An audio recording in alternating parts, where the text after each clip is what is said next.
Hey friend, I am Brandon Gustafson. I help beginners like you launch their assisted living business in the next 12 months. Excited to have you here on the channel. We're going to be talking about how you should set up your assisted living business. So if you have ever wondered that and need some guidance, stick around for today's video.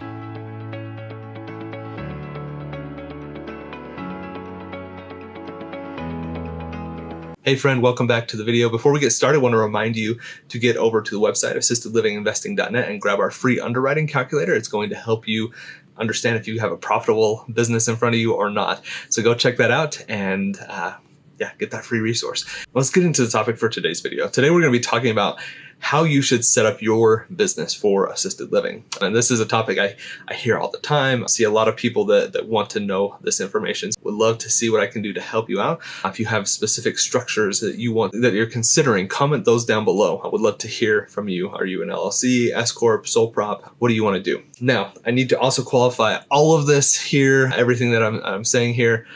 I'm not an attorney, okay? So please do not take this as legal or professional advice.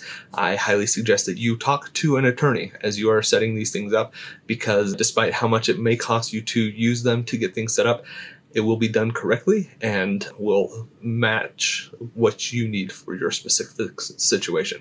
So take this, what I'm giving you in this video, as information, but not as kind of a little bit of guidance, but I highly suggest that you go and reach out to an attorney. Okay, so why should you work with an attorney? And I kind of hit on this a little bit already. The reason why I would suggest that you go and talk to an attorney is they know what they're doing. These businesses, they can be very complex. There's different structures that you need to have. You have real estate involved. You have an operational entity.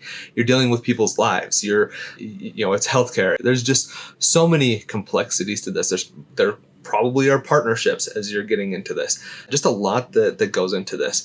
And working with an attorney is going to be the best way to set this up correctly. You could go on LegalZoom, you could go on one of those resources, set it up, do it all yourself, probably cost you a whole lot less.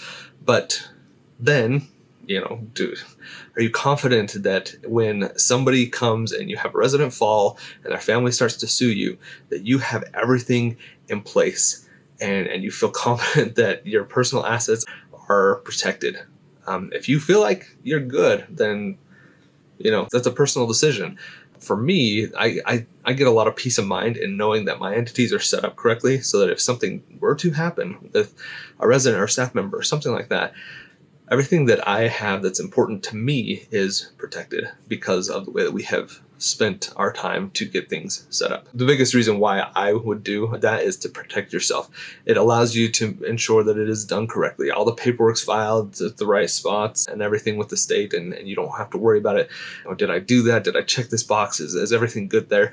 You want to avoid that, and working with an attorney is going to allow you to have that confidence that you've done this all correctly. The costs that are associated with working with an attorney, each attorney's office is going to have something that's slightly different. They have their own rates and things like that. You're probably going to pay them a packaged amount for the types of entities that you're going to be setting up.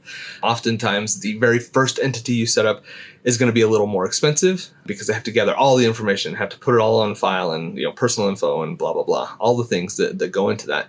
But when you set up a second or a third or something, 3 years down the line, much of that information is still the same. It's not going to take them as long. So most attorneys, in my experience, will give you a bit of a discount on subsequent entities that you set up with them.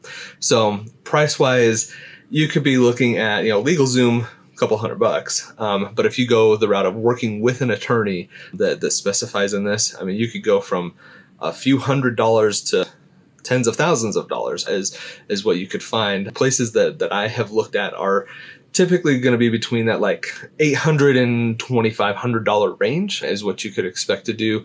And that could be like for the two entities to set up your structure for your real estate and for your operating entity. So it kind of gives you an idea of what that might look like.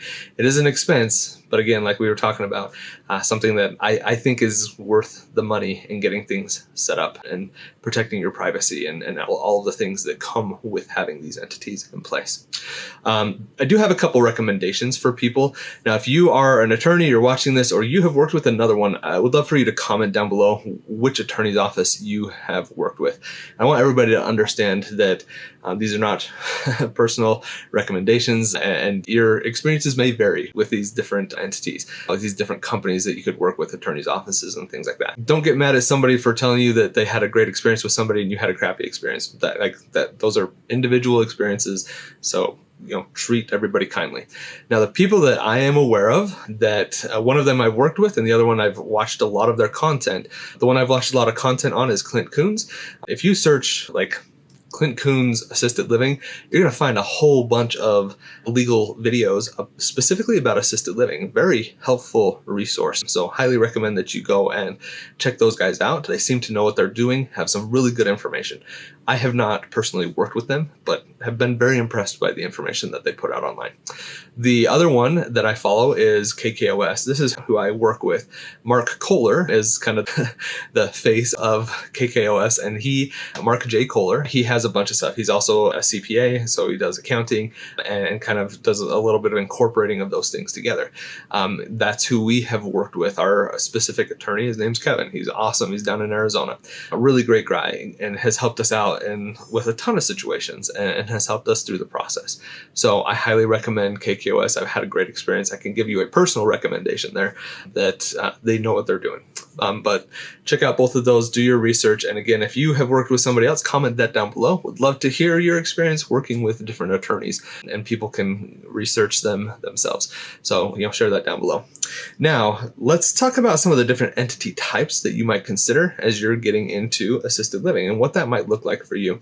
There are, at its core, 4 types of entities that you could look at. I'm going to start with the one that I think doesn't make the most sense, especially for you as a small, residential style assisted living, you're on your own. That would be a C Corp. Those are much more for bigger things. You might watch videos and see that there's benefits of C Corps and things like that. These are questions for attorneys. I'm not an attorney, but my understanding is a C Corp, for the type of business you're trying to do, if you're watching this, you're in my audience, probably doesn't make the most sense for you in this specific scenario. But again, talk to an attorney. The second one that I also probably would avoid, if I'm being honest, is a sole proprietorship. Like just me going into business with my name and my social security number and and telling people that I'm doing this. I would probably not do that. It does not give you the liability protection that having an official entity set up. It doesn't give you that. And so I would avoid that. So that's my advice there. Again, talk to an attorney and figure out what's best for you in your situation and see what you're comfortable with. Now, the next 2, I think, make a little more sense, and these are questions to have with an attorney. The one that I would suggest, I think it makes the most sense, again, not an attorney, is an LLC. So an LLC is a limited liability company. It can be a partnership. It can be a single individual. They are very flexible.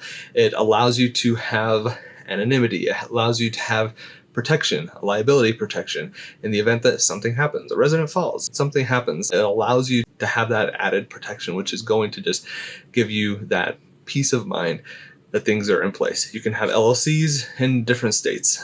Now, where to set up an LLC, definitely a conversation with an attorney. My understanding, at least from a tax perspective and the way that you want to do this, it's going to benefit you to have the LLC in the state where you are operating at. That's going to be the best way to do it. Otherwise, you're going to have pass-through taxes and things like that. Again, that's a conversation with an accountant and what that looks like for you. But that is something you should take into consideration, LLCs. The second one is an S Corp. So S Corps are I don't know, the best way to describe it is probably a step up from an LLC. There's a potential tax benefit there for you as well, but those are all things that you should talk to an attorney about, or not an attorney, not necessarily an attorney, definitely an accountant, to figure out what the tax ramifications are of having these different entity types, because it's going to benefit you to understand that and help guide you in which type of entity you should be setting up. Now, I alluded to this a little bit. As you're building out your facilities in your business, you might consider having 2 separate entities, one for real estate and one for the operating entity. And again, there are multiple reasons why you would do this. One is liability protection. You can protect the real estate by having it in its own LLC from anything that happens with the operational entity. You have to treat them as completely separate entities, so you can't let the corporate veil be pierced and things like that. go research that on your own time. I'm not going to dive really deep into that, but getting that set up is probably going to give you some added protection. You can put these all in the same thing. It just means that if something were to happen at the facility, a resident falls, I use that as the example because it's the easiest one to think of. Family comes at you and wants to sue you. They can do that inside of the entity that is the operational entity, because that's where the thing happened. So if the real estate is also owned inside of that operational entity, that allows that person to go after the equity inside of the home. And so it's not something that you would want to do. Talk to an attorney. They can explain all these types of scenarios and situations to you to help you feel confident that you know what you're doing. But when it comes to this type of a business and what you're trying to do with real estate and getting things started with your assisted living business, I think it's a good idea to consider getting those two types of entities for the two different types of things that you're doing there, real estate and operational entity. So in this video, we've been talking a lot about just legal structure, what that's going to look like for you, how you should consider doing this. We talked about some of the different business types. We talked about why you might need to have an entity, why you should go the route of doing this. And we also talked a little bit about what it looks like to have multiple entities. If you found this information to be helpful, make sure you like the video, subscribe, and ring the bell as well so I can help give you some extra guidance. We put videos out here on Tuesdays and on Thursdays, so would love to help you out there. And the best way to do that is to have you ring that bell so you get notified when we put the content out here to help guide you. Speaking of that, I love helping people through the process. I do coaching, and I do it for you, not for me. It's something that I love doing, is giving back to the community. If you feel like you need some guidance and you're feeling stressed and overwhelmed and you just don't know how to do this, you're confused, then check out the application to the mastermind program. It takes you less than 5 minutes to fill it out, and it's no commitment, no like sales call or anything like that. I ask you a few questions, and then if I can help you out, I'm going to send you some emails about the mastermind program or other things that I have to see if that's a good fit for you right now. You can do that by going to alimastermind.com/application. We're going to link that down below. So go check that out, and would love to hear from you and see if I can help you out along your investment journey. Does residential assisted living sound interesting to you, but you don't know how to get started? At assistedlivinginvesting.net, we're here to help beginners like you launch their assisted living business in the next 12 months. I want to thank you for watching, and remember, it doesn't take a lot, just a little bit. Just keep going step by step by step. I promise you that if you do and you're consistent and persistent, you're going to be successful. Thanks for watching, and have a great day.